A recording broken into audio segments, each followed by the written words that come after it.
Looks like it's got an older faded repaint job on it. And an older driver, he says. Now, we're not sure if this is factory made or homemade, but it's a BF high crop. And they've got their new book started. The Rice County Steam and Gas Engines is giving this tractor away Labor Day 2024. So Lee Engelby is doing the driving. Him and Kurt Piper are here. They're right behind the little building. They will sell you a raffle ticket, and you can do your best to win that tractor again, Labor Day weekend 2024.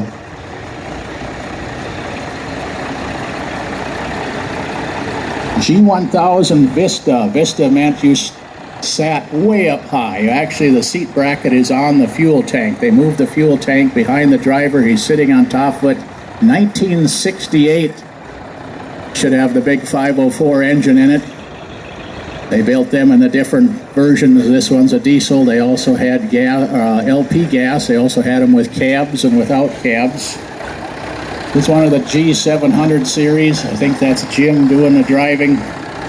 704, 5, 6, 7, and 8. 706 and 708 for four-wheel drives. This has the big 504 engine. Got the big round Wheatland fenders on it.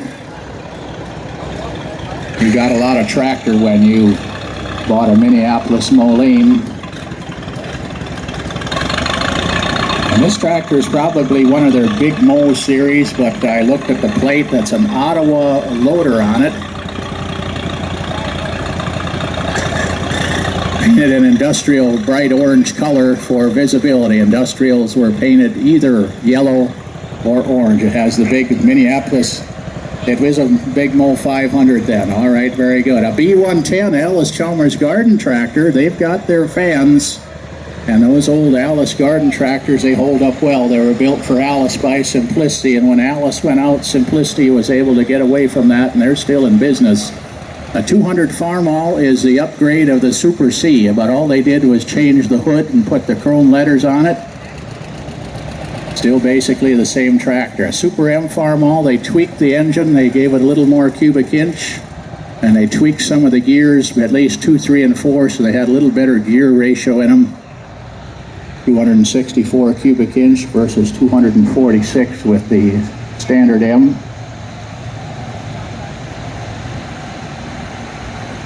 Whenever there's tractor pullers around, there's D21s. How many of these D21s have been street rotted into super duper tractor pullers? But the D21, it's the biggest of the D series, starting the D10, 12, 14, 15, 17, 19, and 21. And then they jumped the gun. When the D21 was replaced, they came out with the 220. And they said, wait a minute, we got to backtrack. And then after the 220, then they did the 210. And again, this has got the distinct Allis. The first D21s, their 426 engine, had 103 horsepower. And then when they put the turbocharger on it, they boosted the horsepower up to 127. This one looks to be a good original. Maybe a little repainting here and there.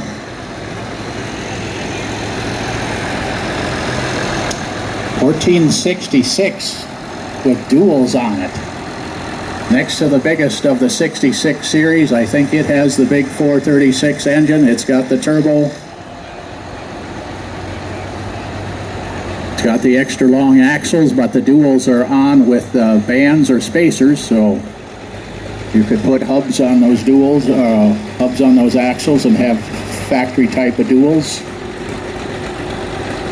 It's like a 656 with the IH2001 loader, 656 gas, probably 291 cubic inch. If it was an early 656, I believe it still had the 263 like the 560, so. A John Deere with an open flywheel. The ring gear is covered. He's got the big chrome pipe. He's got the Deere hood ornament. Got the slant dash. So several different ways you could get the slant dash tractor, either stripped down or just with a starter or just with the lights or with both of those. Gentleman's got the 530 and he says he uses the device on the front to push the neighbors out of the way. Gerald Poopy and his 1958 530. They didn't build a lot of these because farmers in that era were looking for bigger tractors, so they only built about 9,700 of the John Deere 530s, so they're getting harder to find. If they've been used up and run into the ground and you're looking for a nice one.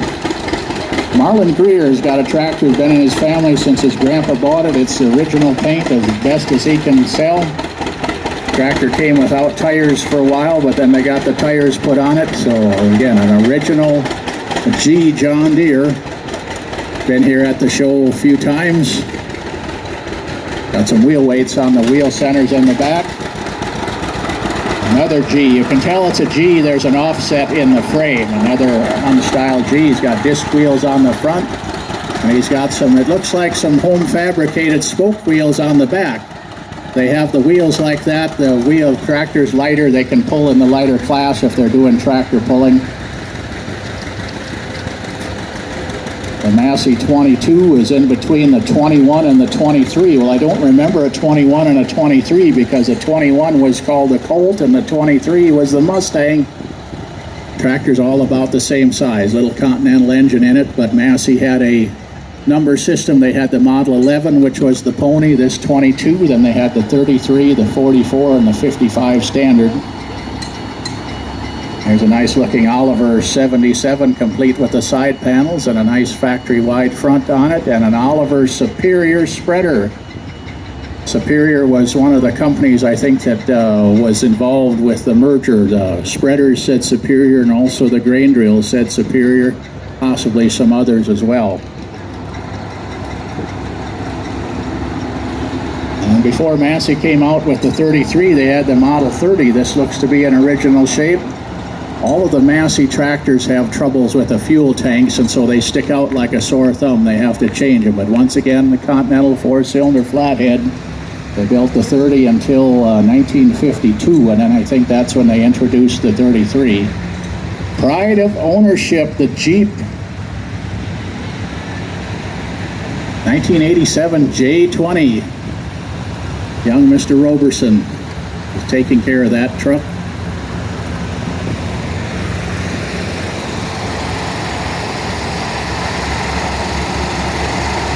It looks a bit weather worn. It's got a bulldozer on the front. What would you use a bulldozer for? Well, different things, but the thing we can think of is possibly pushing silage. That's Eric Arndt doing the driving, and it looks like it's a 4520. Is it a 45 or is it a 50 here? 4520, okay.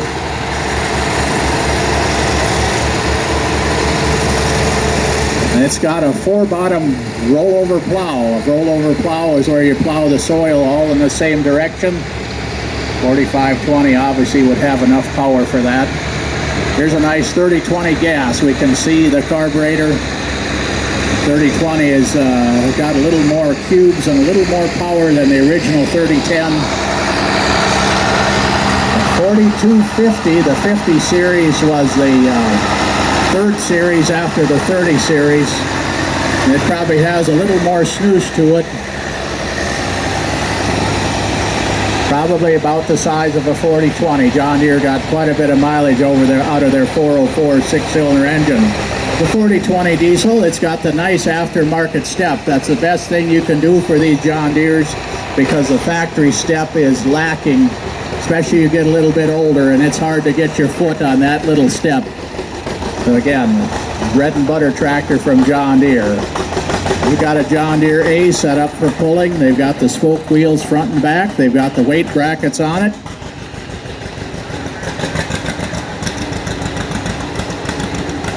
Looks like it's Mr. John Doe's with his Oliver 770. This one is a late one. It has the plastic grille and the metal emblems on the side and the flat top fenders that occurred on the 770 1964 and beyond. They built the last 770 in 1967. It's pulling a Case Osborne all-metal corn binder. Why didn't everybody else do that? Eliminate the wood, but this one is metal. No wood to rot away or wear out, so it's a good idea.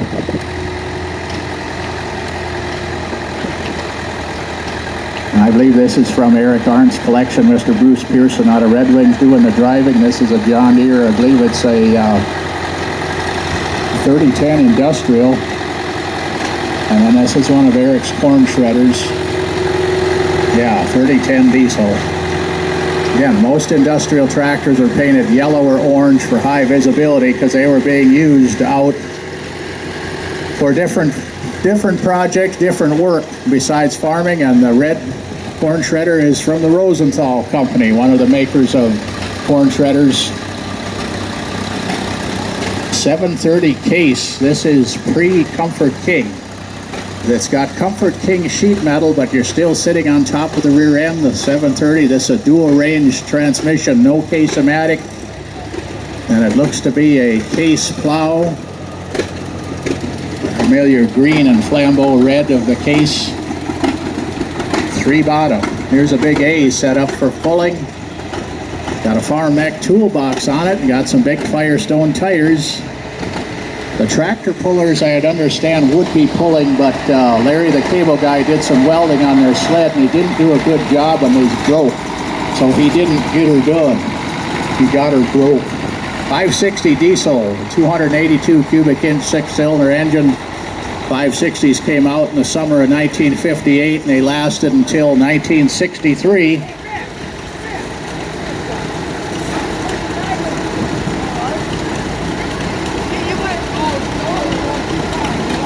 W4 McCormick. The young people want to call them Farmalls, but they're not. They look like a Farmall, but they're officially a McCormick because you don't cultivate. Tractors that say Farmall were available just for cultivating, where a McCormick was a standard. You did everything with this tractor except cultivate. So usually you might have been a grain farmer, small grain, oats, barley, rye, wheat. Do everything, pull the grain drill, then pull the swather, then pull the combine. Sometimes people say the W is Wheatland, so 8N Ford. There's a lot of 8N Fords out there that are still going strong. They're still in their workflows. There's Melissa all the way from Iowa with a 1200 David Brown. And then the 1200 was upgraded to the 1210. David Brown was an English company. And then eventually in the early 70s, Case bought them and merged it together, and that's why Case changed from the desert sand to the power white color. Here's our host, Dwayne Gerken, driving his neat little Minneapolis R. It's a tractor that he likes, and so he's ready to go, and it's a perfect for our feature this year.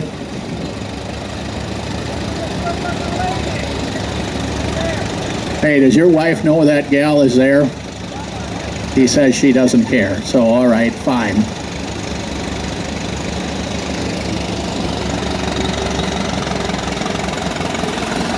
Tom Gerken's driving the VAC Case. The V-Series got its start with a flathead Continental, and then they updated with a Case overhead valve engine. They built the tractor for 14 years. The last VACs are called the VAC-14, so...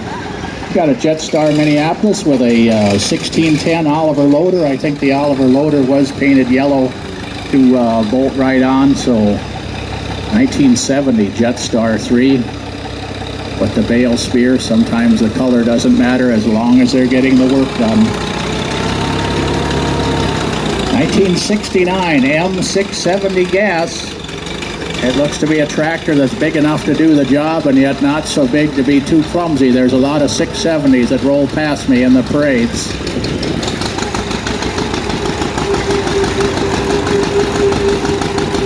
.730 John Deere LP gas with the 3-bottom plow behind it. Later on this afternoon, they like to try to attack some of the hillsides out here and do some plowing, so... Haley Ponslip has her Cletrac crawler. The Cletracs were built in different gauges. This is kind of the narrower one, but they built them all the way out to, I think, 68 inches wide, or maybe even a little bit wider. Cletrac became a part of Oliver in October of 1944, prompting Oliver to change their name from the Oliver Farm Equipment Company to the Oliver Corporation. Well, he likes to get her Cletrac out and bring it through parades. Looks like a little bit of old gas is bothering that 670, so as it's trying to go up the hill, it is causing a slight delay.